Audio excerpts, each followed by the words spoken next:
Como é que é, família? Daqui fala o J Privado. Atenção, eu, o J Privado. A segunda morte de José Eduardo dos Santos. Tudo isso e muito mais você acompanha aqui agora no canal MSTV. A TV que chega de você, a TV que não bajula você, maninha. E aí, família?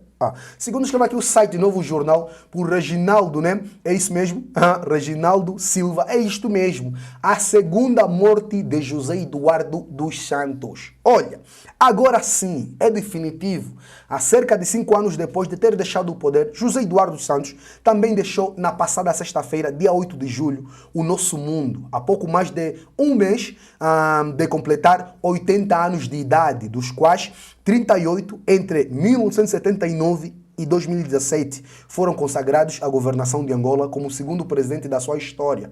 Uma história que não vai ser contada tão cedo, porque ainda é demasiado presente num país onde apenas continuamos a ter versões do passado que parece ter sido ontem, sobretudo para as pessoas como nós que vimos nascer, que estamos nele desde o primeiro dia da sua existência. Se quisermos, a parte final da trajetória de José Eduardo dos Santos foi uma das transições mais longas que conhecemos da história moderna do continente africano, desde que ele começou a dar sinais de que mais tarde ou mais cedo iria bazar. Sinais bastante contraditórios no âmbito dos quais a primeira vítima acabaria por ser o próprio João Lourenço, ainda no início dos anos 2000. Apesar de formalmente o seu consulado ter terminado com um congresso extraordinário do MPLA, realizado em setembro de 2018, onde ele também deixou a liderança do partido governante para João Lourenço, após um período de alguns longos e alguns tensos meses que ficou conhecido pela bicicleta, o que é facto é que os anos que surgiram, por tudo quanto aconteceu, continuaram a fazer parte dessa transição. Na verdade, José Eduardo Santos, depois de ter reinado por 38 anos consecutivos, foi morrendo todos os dias, numa lenta agonia, durante este tempo que se prolongou até o passado dia 8 de julho, como consequência de todos os demolidores, ataques que os seus interesses foram sofrendo na pessoa dos seus filhos e dos seus colaboradores mais diretos, numa altura em que novos processos se anunciam contra os generais Copelipa e Dino.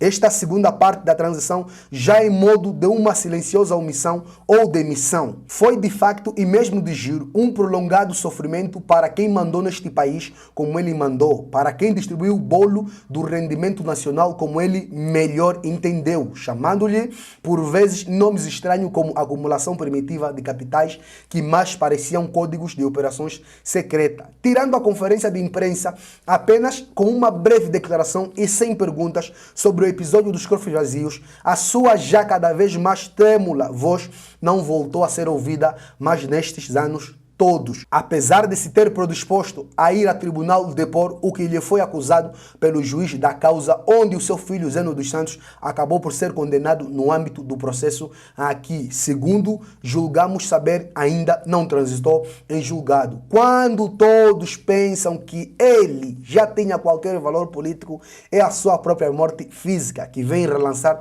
a figura de José Eduardo Santos na cena política angolana, com impactos vários numa altura em que todos os factos vão, certamente, ter alguma influência sobre o eleitorado que se prepara para ir às urnas dentro de pouco mais de um mês. E é aqui que está o problema deste renascimento de José Eduardo Santos das Cinzas, de uma dolorosa transição que já se tinha transformado para ele numa humilhação diária, acossado por todos os lados, onde se incluem os seus filhos e a sua própria fragilidade física, que não preparava de se agravar e aos olhos visto. Em 2018, escrevi aqui mesmo no Novo Jornal que José Eduardo Santos, após ter ganho todas as batalhas da sua longa trajetória, tinha finalmente perdido a última, que foi a sua sucessão ao apostar em João Lourenço, quando, com todo o poder que tinha na época, poderia ter optado pelo outro putativo candidato, que era Bornito de Souza. Ninguém hoje parece ter qualquer dúvida que José Eduardo Santos tivesse invertido os termos da sua aposta entre os dois candidatos, candidatos. Hoje, nesta sua despedida definitiva do nosso mundo dos vivos, as coisas seriam bem diferentes. O país não seria certamente este que temos hoje, onde a sua herança foi praticamente arrasada, ao ponto de parte dos seus familiares mais próximos terem preferido deixar o país, receando que o pior lhes pudesse acontecer como consequência da luta contra a corrupção, que acabou sendo a marca principal da sua gestão após o alcance da paz em 2002, com a morte de Jonas Savimbi.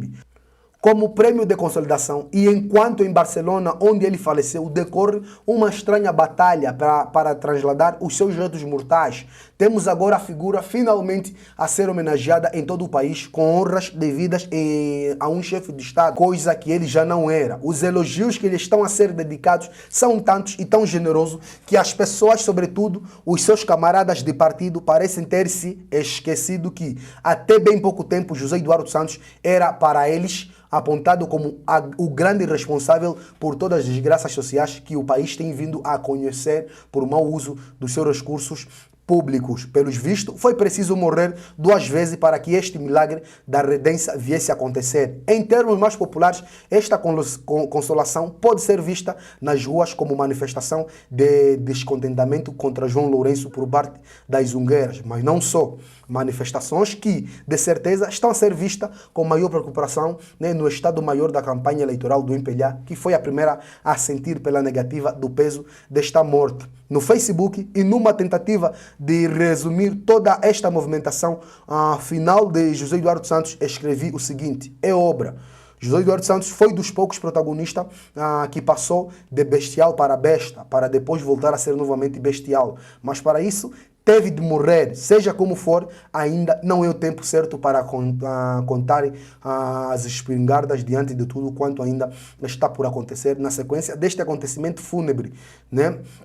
E com estas atenções voltadas para o seu impacto político sobre o conjunto da sociedade, mas sobretudo sobre a própria coesão das hostes do partido governante, vistas no sentido do mais alargado possível. Fonte, né? Novo Jornal. E a família, o vídeo de hoje foi esse.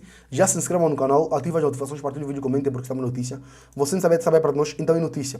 A nossa campanha para aprender a Fernando de Santos, para aprender finalmente a família de Júlio continua. Os nossos contatos para parceria, divulgação e denúncia estão na descrição dos nossos vídeos. Queria essa opinião que é muito importante. É tudo, até o próximo vídeo, MSTV. A TV que chega até você, a TV que não vai ajudar você, maniga.